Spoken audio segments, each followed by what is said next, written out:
America and China are separated by the Pacific Ocean, one shaped by freewheeling capitalism characterized by a market-driven economy and democratic governance, the other ruled by an authoritarian communist party which maintains tight control over the state's economic and political life, emphasizing collective goals and state-led development. Both are the world's largest economies, one in current exchange rates and the other in purchasing power parity, but one is surging while the other is stumbling. Every so often, there has been no shortage of optimism about China. Headlines like "The inevitable superpower," "The Chinese century is well underway," and "China will surpass the US" have appeared in leading magazines and articles. It's been kind of a common idea that China was on its way to becoming the biggest player in the world, with other countries looking up to it, or that its economy would be even bigger than the US in a decade. But now, that certainty doesn't seem so certain anymore. Things are starting to look a bit shaky and uncertain. A number of structural weaknesses have been dragging down China's prospects. China's population growth has stagnated, Chinese entrepreneurs are leaving the country, and optimism is dimming among Chinese youth. The Chinese stock market is tanking, and foreign direct investment is in freefall as global businesses seek alternatives to the world's factory that don't come with the same geopolitical risk and big state political meddling. Meanwhile, the US is doing really well, with the most dynamic economy and the fastest growth in the G7, a group of the 7 biggest advanced economies. Inflation is down, while jobs, real wages, and productivity are going up. It's impressive how the US has not only maintained, but also extended its dominance over other developed countries. In 1990, America made up 40% of the G7's nominal GDP. Today, it makes up 58%. In terms of purchasing power parity, PPP, the increase is smaller but still significant, going from 43% of the G7's GDP in 1990 to 51% now. America's outperformance has translated into wealth for its people. In PPP terms, income per person in America was 24% higher than in Western Europe in 1990. Today, it is about 30% higher. It was 17% higher than Japan in 1990. Today, it is 54% higher. Compared to China, it is 241% higher.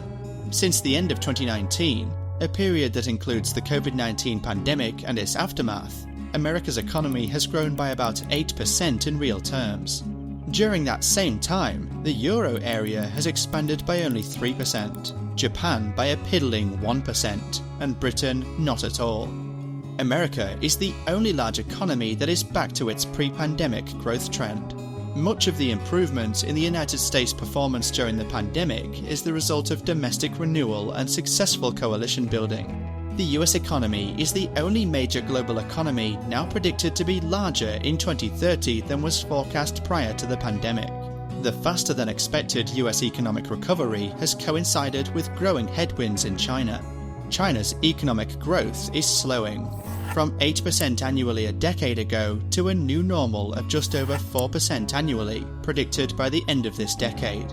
These aren't the only red flags pointing to China's economy slowing down. There are more. China is suffering a double whammy of weak demand at home and abroad. Both exports and imports have fallen sharply since 2021. Adding to the dismal economic mood, people have borrowed less money, marking the lowest reading since late 2009. As people borrow and spend less, the consumer price index has moved into deflation territory for the second time.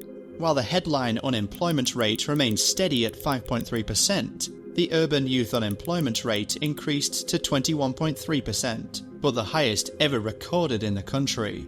China's workforce is projected to contract by almost 20% from current levels by mid-century, and there are few policy levers to reverse the decline in the working-age population.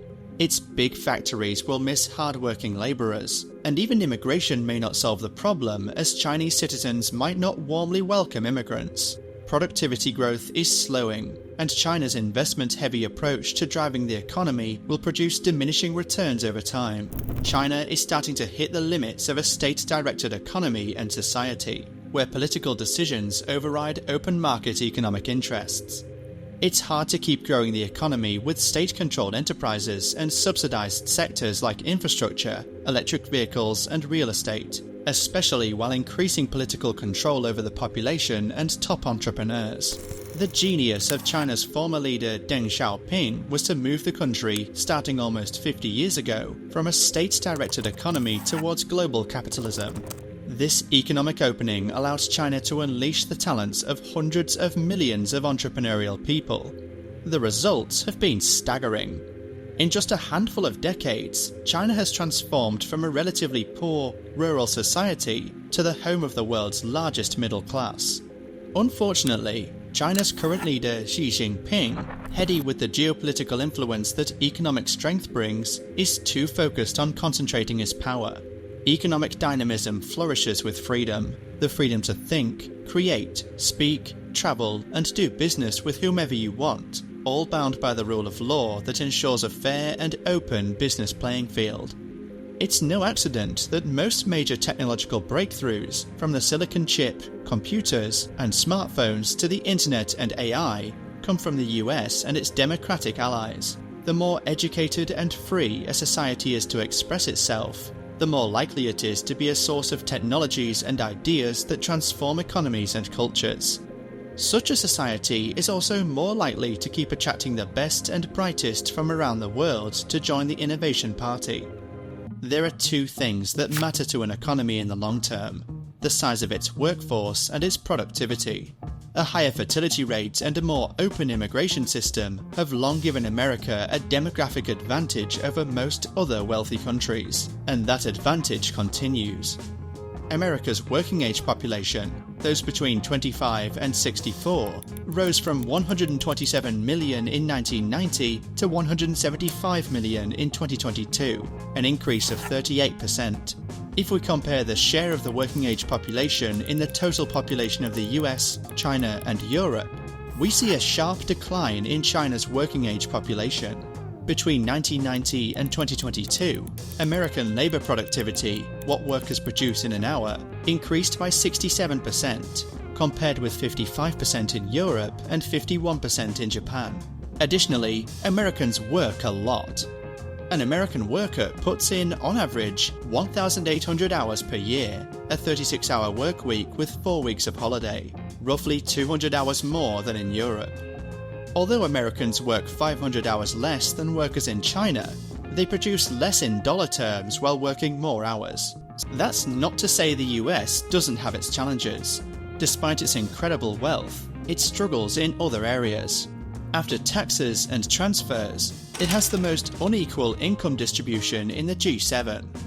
The earnings gap between the rich and poor, which grew in the 1990s and early 2000s, has been stabilized by a tight labor market over the past decade. Recent pay increases for low-wage workers have helped them start to catch up with the middle tier, but the gap between top and middle-income workers remains. Even more concerning is the harshness of life. Americans born today can expect to live to 77, about 5 years less than their peers in similarly developed countries. This gap is especially noticeable among the poor, who have less access to medical care and face more violence. This is a reality of capitalism. Another view is that the country has the wealth and knowledge to improve people's lives but chooses not to, without facing much economic penalty. Economics is not a morality play. It would be nice if we could design policies that solve inequality and promote growth at the same time, but regrettably, there are only a few policies that do both. America's economy has been overperforming for decades, so what might change this? One possibility is that other rich countries could catch up. Europe hasn't produced giant tech firms like America, but its strong anti-monopoly rules have created a more competitive market for consumers, which could pay off. Japan has struggled with its slow economic model, but isn't giving up yet. China aims to keep growing quickly despite clear structural challenges. Meanwhile, India's rise will likely shift the world's economy more toward the Pacific, and the US is aware of this. However, the United States' power has increased more significantly in the past year than that of any other Indo-Pacific country. Since 2021, according to the Lowy Institute's Asia Power Index, which ranks the relative power of states in the Indo-Pacific, Beijing has lost ground in half of the index's measures of power, including diplomatic influence, cultural influence, economic capability, and future resources. In contrast, Washington has gained comprehensive power and is overall ranked as the #1 influential power in the Indo-Pacific. However, China maintains a significant lead over the US in regional economic relationships. China's economic power in the region is built on a narrow but deep foundation. While China is virtually on par with the United States in terms of overall economic capacity, it significantly surpasses the US in terms of regional economic relationships. China's ability to connect with and influence the choices of other countries in Asia through economic interdependencies underlies this power, similar to how US defense partnerships are the cornerstone of US military power. Trade flows between China and the rest of Asia are now 3 times the size of those between the United States and the region. Additionally, China has become the primary foreign investor in many countries in the Indo-Pacific as the United States and Japan, the next largest investor combined. However, China's flawed diplomacy is making things even more challenging. China has more neighbours than any other country, with 14 land borders. And its neighbourhood is not just crowded, but also tumultuous. There's a rogue state, North Korea, war-torn countries like Myanmar, countries with ongoing territorial disputes like India, others with overlapping maritime claims like Japan, and then there's Taiwan, which China keeps threatening to invade. Powerful countries often try to enhance their own prosperity and security by dominating their region in economic, military, political and cultural terms. In the modern era, France, Germany, Japan and Russia have all sought local hegemony by force, with devastating consequences. The European Union has expanded peacefully, but remains a marginal power on defence and security. Only America has managed to dominate its region for a long time. Part of America's ability to maintain dominance is thanks to its geography, which has helped keep other major powers at a distance. But it has also forged strong ties with its neighbours through mutually beneficial agreements, like a free trade deal with Mexico and Canada, close defence relations, especially with Canada, and relatively open borders. On the other hand, China's neighbourhood is much more complicated. With 22,800 kilometres of land borders, the most of any country, and all 8 of its maritime borders in dispute, China faces significant challenges. Its neighbours include powerful countries like India and Russia, each with their own regional ambitions. China's neighbours can be categorised into 3 main groups.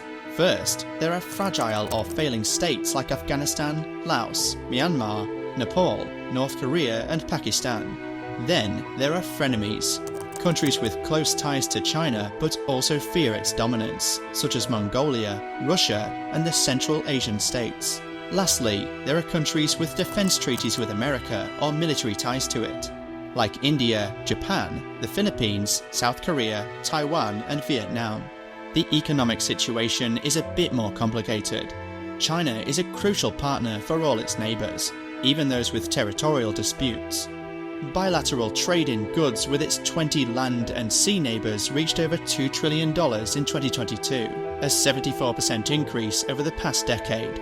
This surpasses the combined trade of America and the EU with the same countries.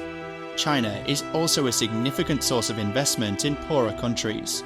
The Regional Comprehensive Economic Partnership, a trade deal involving China and 8 of its neighbours that came into effect in 2022, will further enhance cross-border commerce. The limits on US economic leadership in the Indo-Pacific highlight a deeper issue. Just as the United States' recent resurgence is rooted in domestic events, so too are the greatest threats to sustaining this revival. Without a renewed commitment to economic engagement in the region, the US position will be at risk, which in turn relies on domestic factors in America. Another major concern for the United States is the polarization of its domestic politics and the threat it poses to the stability of its democratic institutions, and ultimately, its trustworthiness as an ally and partner. The challenge for America and its allies is to provide China's neighbours with more options to hedge against risks. For Mr. Xi, the question is more existential. Can China accept relations with its neighbours where it is not the dominant force?